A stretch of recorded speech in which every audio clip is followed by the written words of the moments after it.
Corona महामारी ने कितने रिश्तों का सच बाहर लाया, कितने चेहरों के नकाब उतार दिए, कितने घर उजाड़ दिए, कितने बच्चों से उनके माता पिता को छीन लिया, कितने माता पिता से उनके बच्चों को छीन लिया।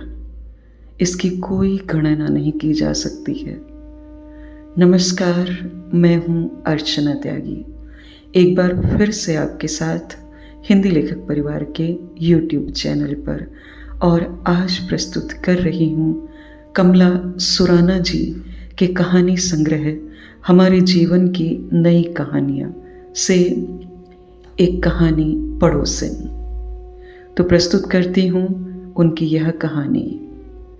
सुहानी और सुरेंद्र को अचानक श्वास लेने में तकलीफ होने लगी तो अस्पताल जाने का निर्णय लिया। रावी और रम्या को पड़ोसिन मीरा के यहाँ छोड़ दिया। घर की चाबी भी उन्हें दे दी और कहा, चाबी अपने पास रखना, हम जल्दी जांच करवा कर आ रहे हैं। लॉकडाउन के कारण शहर की सभी सड़कें सुनसान पड़ी थीं। दुकानें, स्कूल, कॉलेज, मॉल सब बंद पड़े थे। स्थान स्थान पर पुलिस का कड़ा पहरा था। मास्क के बिना चलने वालों पर 200 रुपये का चालान लगाया गया था। सुहानी और सुरेंद्र की पूछताछ होने पर उन्होंने बताया, हमारी तबीयत ठीक नहीं है, हम अस्पताल जा रहे हैं। दोनों ने मास्क लगा रखा था और सामाजिक दूरी से चल रहे थे। घर से अस्पताल बहुत पास में था। पुलिस ने उन्हें नहीं रोका। डॉक्टरी जांच से पता चला कि दोनों कोरोना महामारी से संक्रमित हैं। उन्हें आइसोलेशन वार्ड में भर्ती कर लिया गया। सुरेंद्र ने कहा, डॉक्टर साहब, इस शहर में मेरा कोई परिजन नहीं है। कुछ समय के लिए मुझे छोड़ दीजिए। मेरे 2 छोटे बच्चे हैं, उनसे मिलकर उन दोनों को पड़ोसिन को सौंप कर आ जाऊंगा। डॉक्टर साहब ने कहा, अब आप यहाँ से नहीं जा सकते हैं, आप फ़ोन से बात कर लीजिए। सुरेंद्र ने मीरा पड़ोसिन को फ़ोन लगाया। सुरेंद्र और सुहानी ने कहा, मीरा जी, हम कोरोना वायरस से संक्रमित हैं, हम घर पर नहीं आ सकते हैं। रावी और रम्या को अपने पास ही रखना, हम आपको कष्ट दे रहे हैं। रावी और रम्या से बात करवा दीजिए। कुछ सामान चाहिए तो घर से ले लेना। रावी और रम्या ने अपने मम्मी पापा से बात की। पापा मम्मी, आप जल्दी आना, बड़ी माँ हमें बहुत प्यार से रखती हैं। सुहानी ने कहा, हम जल्दी आएंगे, तुम खुश रहना। सुरेंद्र और सुहानी बिहार के रहने वाले थे। उनका अंतरजातीय प्रेम विवाह था। मातृपक्ष और पितृपक्ष दोनों उनसे रुष्ट रहते थे। दोनों पक्ष उनसे संबंध तोड़े हुए थे। सुरेंद्र अपने पिता को पत्र लिखता रहता था और जयपुर आने के लिए विनती करता रहता था। रावी का जन्म हुआ तब पिता को सूचना दी कि आप अपनी पोती को आशीर्वाद देने आइए। सूचना में उत्तर मिला, तुम्हारे हमारे बीच में कोई रिश्ता नहीं है, मुझे कलमोही का मुंह नहीं देखना है, बार बार फ़ोन करके हमारा जी मत दुखाया करो। सुरेंद्र और सुहानी अपनी प्यारी बिटिया के लिए कलमोही शब्द सुनकर उदास हो गए। वे तो उसे निहारते निहारते नहीं थकते थे। दोनों नौकरी करते थे। घर की चाबी मीरा को देकर जाते थे ताकि बच्चे स्कूल से आकर ताला खोल लें। अधिकतर समय बच्चे मीरा के घर पर रहते थे। बच्चे मीरा को बड़ी माँ कहकर संबोधित करते थे। मीरा अपना यह नाम सुनकर फूले नहीं समाती थी। मीरा के कोई बच्चा नहीं था। सुरेंद्र और सुहानी को कोरोना का लक्षण पता नहीं चल पाया और कोरोना वायरस 3य स्तर पर चला गया। पति पत्नी में असीम प्रेम था। दोनों की कमाई अच्छी थी। घर का मकान था, सभी प्रकार की सामग्री से भरा हुआ था। अस्पताल से मीरा के लिए फ़ोन आया कि सुहानी का निधन हो गया और दाह संस्कार भी कर दिया गया है। मीरा अशुभ समाचार सुनकर फूट फूट कर रोने लगी। बच्चों ने कहा, बड़ी माँ क्यों रो रही हो? बड़ी माँ ने कहा, मेरे पेट में पीड़ा हो रही है। रावी और रम्य कहने लगे, आप सो जाओ, काम हम कर लेंगे। सुरेंद्र को कोरोना तृतीय स्तर पर तो था ही, ऊपर से सुहानी की मृत्यु वह सहन न कर सका और उसका भी देहावसान हो गया। तीसरे दिन पुनः फोन आया कि हम सुरेंद्र को बचा न सके, उनका अंतिम संस्कार कर दिया गया है। मीरा के आंसुओं का बांध टूट गया। बच्चे ऑनलाइन पढ़ रहे थे। मीरा का चिंतन चला गया। बच्चे माता पिता विहीन हो गए हैं, इतने छोटे हैं, कब बड़े होंगे, इनको यह दुखद समाचार कैसे बताऊं? मैं स्वयं ही संभल नहीं पा रही हूँ, उन्हें कैसे संभालूंगी? मुझे सुरेंद्र के पिता को सूचना देनी होगी। मीरा ने सुरेंद्र के पिता को फ़ोन लगाया। श्रीमान जी, आपको सूचित करने का मुझ में साहस नहीं है, लेकिन पड़ोसिन होने के नाते बताना तो होगा ही। सुरेंद्र और सुहानी कोरोना से संक्रमित हो गए थे। वे अस्पताल में भर्ती हो गए थे। कोरोना तृतीय स्तर पर पहुंच गया था। डॉक्टर साहब का फ़ोन आया कि अथक प्रयास के बावजूद भी हम सुरेंद्र और सुहानी को बचा नहीं पाए। पहले सुहानी का देहांत हुआ और तीसरे दिन सुरेंद्र का भी हो गया। अंतिम संस्कार भी अस्पताल द्वारा ही हुआ। दोनों बच्चों की फ़ोटो भी आपके मोबाइल में डाल दी है। बच्चे मेरे पास हैं, आप चिंता न करें, उन्हें दुखद घटना नहीं बताई गई है। पिता अशुभ समाचार सुनकर अत्यंत दुखी हुए। अश्रुधारा बहने लगी। रुकने का आधार नहीं रहा। अब उनके पास आंसू, स्मृतियाँ और पछतावा ही शेष बचे थे। सुरेंद्र के पिता ने मीरा पड़ोसिन को फ़ोन लगाया। मैं आपका आभारी हूँ, आप मेरे बच्चों को रख रही हैं। आवागमन की सेवाएं प्रारंभ होते ही बच्चों को लेने आऊँगा। क्रोध में अंधा हो गया था, सच्चे सुख को ठुकराकर पछतावे का दुख पाल लिया है। इन भोले बच्चों की फ़ोटो देखकर मेरा हृदय परिवर्तित हो गया है। सुख भरा समय बीत गया, उसे पाने के लिए घोड़े भी नहीं पहुंच सकते हैं।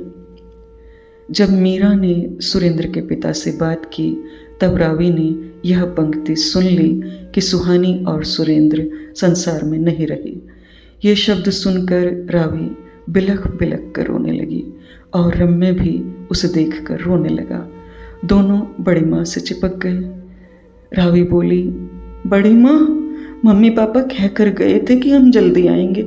वे कभी झूठ नहीं बोलते हैं, हम उनके बिना नहीं रह सकते हैं। बड़ी माँ, उनके पास ले चलो, चलो चलो बड़ी माँ चलो। मीरा मौन हो गई। इन नादान एवं दया के पात्रों को कैसे समझाऊं? मैं क्या उत्तर दूं? मैं स्वयं अत्यधिक दुखी हूँ। इनके सामने रो भी नहीं सकती हूँ, अंदर ही अंदर घुट रही हूँ। इनको कैसे चुप रखूं? सुरेंद्र और सुहानी को मैंने जन्म नहीं दिया, लेकिन मेरे बच्चों से कम नहीं थे। उनको मुझ पर कितना विश्वास था, उनको कैसे भुला दूं? लॉकडाउन खुलते ही बच्चों को इनके दादा ले जाएंगे तो मेरा जीवन दुभर हो जाएगा। बच्चे यहाँ रहते तो इनके सहारे जीवन अच्छा कट जाता। मीरा ने बच्चों को गोद में सुलाया, सहलाया, समझाया और चुप किया। उनके लिए उनकी पसंद का खाना बनाया, पास में बिठाया और मुंह में ग्रास दिया, लेकिन वे खा नहीं पा रहे थे। उनको ज़बरदस्ती खाना खिलाया, उन्हें नींद दिला दी। 18 से 31 मई तक के लॉकडाउन में विशेष ट्रेनों का चलना प्रारंभ हुआ। रावी के दादा दादी उनको लेने मीरा के घर आ गए। मीरा ने उनका स्वागत किया, पानी पिलाया और उसके पश्चात चाय नाश्ता लेकर आई। बच्चों के लिए दादा दादी खिलौने और टॉफ़ियाँ लाए थे। दादा दादी ने बच्चों को गोद में बिठाया तो उन्हें स्वर्ग जैसे सुख का आभास हुआ और तुरंत विचार आया कि इन बच्चों को देखकर मुझे प्रतिदिन मरना पड़ेगा। हे भगवान, दिवंगत आत्माओं को सांत्वना प्रदान करें। रम्य के दादा दादी उन्हें याद करके रोते रहे।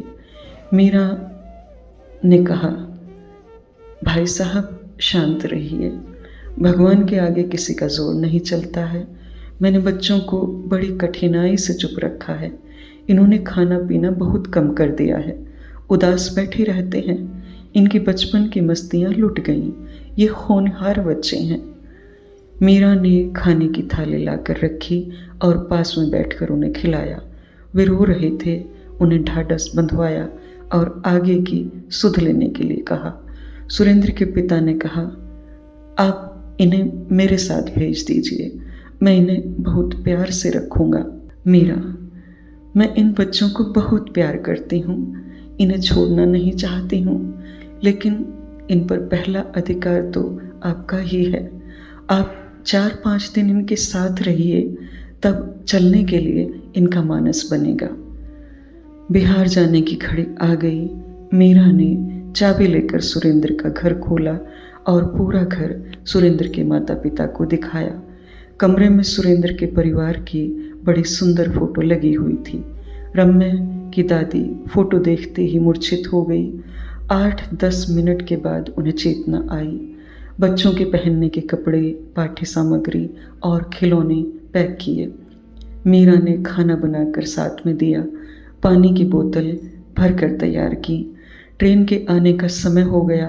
टैक्सी मंगवाई गई। टैक्सी में सामान रखा और 5 जन उसमें बैठ गए। स्टेशन आ गया। सब टैक्सी से नीचे उतर गए। रावी ने कपड़ों का बैग उठाया और रम्या ने खाने का सामान उठाया। सारा सामान लेकर गाड़ी में बैठ गए। रम्या ने बड़ी माँ से कहा, आप गाड़ी में बैठो ना, पापा के घर चलेंगे। मीरा ने कहा, मैं बाद में आऊँगी। मीरा ने सुरेंद्र के पापा को चाबी संभलवा दी। बच्चे दादा दादी के पास बैठ गए। किसी भी प्रकार की हलचल नहीं, मूर्तिवत हो गई।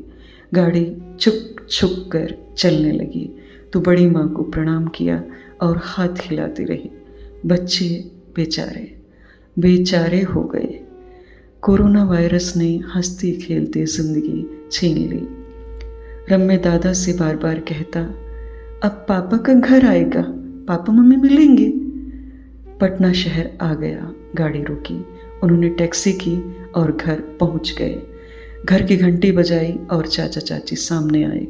बच्चों को देखते ही उनका जी बैठ गया।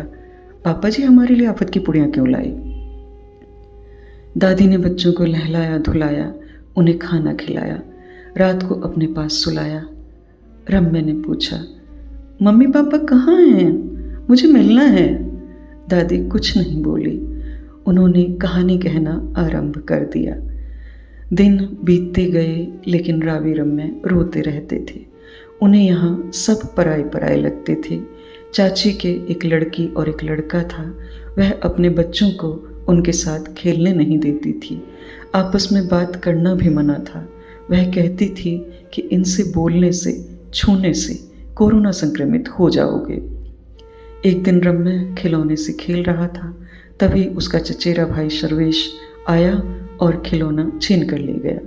रम्या बहुत रुष्ट हुआ और दादा को बताया कि सर्वेश मेरा खिलौना ले गया है। दादा ने आवाज़ लगाई, सर्वेश भैया को खिलौना दे दो, मैं तुम्हारा दूसरा खिलौना ला दूंगा। चाची, बाबा सर्वेश खिलौने से खेल रहा है, मैं उससे लूँगी तो वह रोएगा, मैं उसे रुला नहीं सकती। क्यों रे रम्या? रोटी मेरी खाता है और दादा के पास जाकर चुगली करता है। रम्या, चाची यह खिलौना मुझे बहुत अच्छा लगता है, आप दूसरा ले लीजिए। चाची, निगोड़ा, जबान करता है, जीभ काट दूंगी। दादा यह सब बातें सुन रहे थे। अंदर ही अंदर पीड़ा और चुभन हो रही थी। प्रतिदिन दोनों बच्चे कहते, घर चलो, घर में मम्मी पापा की फ़ोटो लगी हुई है, हम उनसे बातें करेंगे। दादा दादी विवश थे। चाची पैसे वालों की बेटी है, घर में उसका राज है। एक दिन बर्तन साफ करने वाली बाई अवकाश पर थी। घर के सारे झूठे बर्तन रावी को मांजने को दिए। दादा दादी को बड़ा तरस आया। दूध जैसे गोरे कोमल हाथ, इतने ढेर सारे बर्तन कब तक साफ करती रहेगी? दादी ने कहा, रावी तू दूर हो जा, मैं साफ कर लूँगी। बहू बोली, माँ जी मैंने आपसे कभी बर्तन साफ नहीं करवाए। रावी 8 साल की है, छोटी नहीं है। अब आपको पोती पर इतनी दया आ रही है? इतने सालों से क्या हुआ था जब आप भाई साहब के फ़ोन भी नहीं उठाती थी? भाई साहब हमेशा फ़ोन पर कहते थे कि आप जयपुर आ जाओ, साथ में रहेंगे। आपको तो जैसे मेरी छाती पर मूंग दलना था। रावी बर्तन साफ कर रही थी। एक कांच की प्लेट हाथ से फिसलकर टूट गई। टूटने की आवाज़ सुनते ही चाची दौड़ कर आई। उसके गाल पर ऐसी चिकोटी काटी कि खून बहने लगा, क्योंकि उसके नाखून चुभ गए थे। चिकोटी की पीड़ा इतनी हुई कि वह सहन नहीं कर सकी। चिल्लाई, मम्मी मम्मी। वह थोड़ी सी गलती पर चिकोटियाँ काटती रहती थी। वह कभी कुछ नहीं बोली। दादी ने खून पोंछा और डिटॉल लगाया। चाची पड़ोस में गई हुई थी। सर्वेश रम्य के पास था और दोनों भागा भागी करने में लगे हुए थे। खेल खेल में सर्वेश दीवार से टकराया, ललाट सूज गया। चाची के घर आते ही सर्वेश ने कहा, मम्मी रम्य ने धक्का मारा, इसलिए चोट आ गई। चाची सर्वेश और रम्य को पकड़कर दादा दादी के पास ले गई। उन्हें बताया कि आपके लाडले पोते ने सर्वेश को ऐसा धक्का मारा कि ललाट सूज गया और खून भी जम गया है। उसके सामने रम्य को इतना पीटा कि उसकी श्वास रुक गई। रावी थरथराने लगी।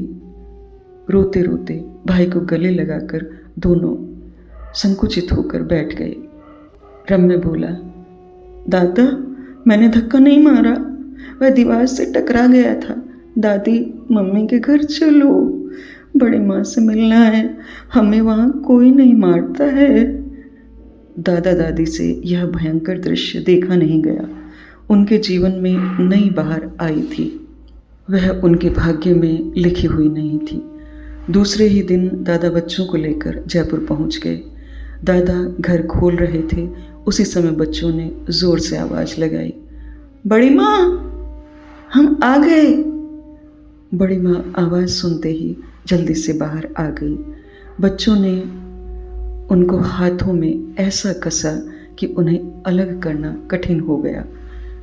बड़ी माँ चाची हमें बहुत मारती है, हम उनके घर नहीं जाएंगे। दादाजी निपट कर बड़ी माँ के घर आ गए। सबने खाना खा लिया। उसके पश्चात मीरा जी के साथ बातें होने लगी। दादाजी ने कहा, मीरा जी आपके सामने घर की बातें बताने में लज्जा आ रही है, लेकिन मैं विवश हूँ। बेटा बहू इन बच्चों को साथ में रखने के पक्ष में नहीं है। बेटा बहू कहते हैं दोनों बच्चों का लालन पालन करो, इनको पढ़ाओ लिखाओ, उसके बाद शादी करो। ऐसा पंगा वो नहीं लेंगे। रम्य को घर का हिस्सा देना पड़ेगा। आपकी सेवा तो हम करते हैं। इनके ननिहाल वालों का कोई पत्र तक नहीं आया, वे भी इन्हें रखने के पक्ष में नहीं है। आप इन्हें अनाथ आश्रम में डाल दीजिए। यह शब्द सुनकर मेरा जी दहल गया। मैं चेतना शून्य हो गया। बड़ी आकांक्षा से साथ रहने के लिए ले गया था। ऐसे सभ्य, सुंदर और सुशील बच्चे कहाँ मिलेंगे? मैं इनका सब कुछ होते हुए भी कुछ नहीं हूँ। सौभाग्यशालिनी हैं आप, कुछ न होते हुए भी सब कुछ हो। मीरा ने कहा, प्रेम का संबंध अटूट होता है, उसमें लेन देन एवं ऊंच नीच का भाव नहीं रहता है। दादाजी बोले, मीरा जी इन बच्चों को कहाँ रखना है इसका निर्णय आप और मुझे ही लेना है। इनको हॉस्टल में डालना चाहता हूँ। सुरेंद्र का घर किराए पर दे दूंगा तो किराया आ जाएगा, कुछ खर्च मैं वहन कर लूँगा। संरक्षक आपको बनाएंगे ताकि आप समय समय पर इनकी देखरेख करती रहेंगी। मीरा ने कहा, भाई साहब मुझ पर भरोसा हो तो मेरे भरोसे छोड़ दीजिए। मेरा इन बच्चों के अतिरिक्त दुनिया में कोई नहीं है। सुरेंद्र का घर रम्य के नाम करवा दीजिए। मैं अपना घर रावी को दे दूंगी। इनका जीवन सुखमय हो जाए, यही मेरी शुभकामना है। सुरेंद्र का घर आपका है, आप भाभी जी को यहाँ ले आएं, मैं सब व्यवस्था कर लूँगी। यही मेरी कर्म भूमि है। कोरोना महामारी में डॉक्टर, नर्स, स्टाफ, पुलिस, सफाई कर्मचारी और दूसरी संस्थाएं तन मन और धन से अपनी सेवाएं दे रहे हैं। कुछ लोग खाने के पैकेट बनाकर भूखों की भूख मिटाते हैं, प्यासों को पानी की बोतलें देकर प्यास बुझाते हैं, महिलाएं मास्क बनाकर निःशुल्क बांटती हैं। आप उचित समझें तो इन बच्चों को मुझे दे दीजिए, मैं इन्हें पाल कर बहती गंगा में हाथ धो लूँ। मैं जानती हूँ ये किसी के पास खुश नहीं रह सकेंगे। दादाजी ने कहा, मैं भी यही चाहता हूँ कि आप इन बच्चों को रखें। यदि आप में खोट होता तो घर की चाबी मुझे नहीं देती और उन दोनों के देहावसान की सूचना भी नहीं देती। यह कितनी बड़ी बात है। दादाजी ने बच्चों को बुलाकर बड़ी माँ की गोद में बिठाकर कहा, मैं आपका आभारी हूँ। किन शब्दों में आपका गुणगान करूँ। मीरा बोली, भाई साहब, मैं आपकी कृतज्ञ हूँ। आपने मेरा जीवन लौटा दिया। यह थी कमला सुराना जी द्वारा लिखित कहानी पड़ोसिन। मैं आशा करती हूँ मेरी आवाज़ में यह कहानी आपको अवश्य ही पसंद आई होगी। कहानी को लाइक करें, कमेंट करें और अन्य साहित्य प्रेमियों के साथ साझा भी अवश्य करें। ऐसी ही और कहानियाँ सुनते रहने के लिए चैनल को सब्सक्राइब करें। मैं अर्चना त्यागी अब आपसे विदा लेती हूँ। फिर मिलते हैं एक और कहानी के साथ बेहतरीन कहानियों के सफ़र में। धन्यवाद। अगर आपको रचना पसंद आती है तो लाइक और कमेंट्स ज़रूर करें और शेयर कीजिए।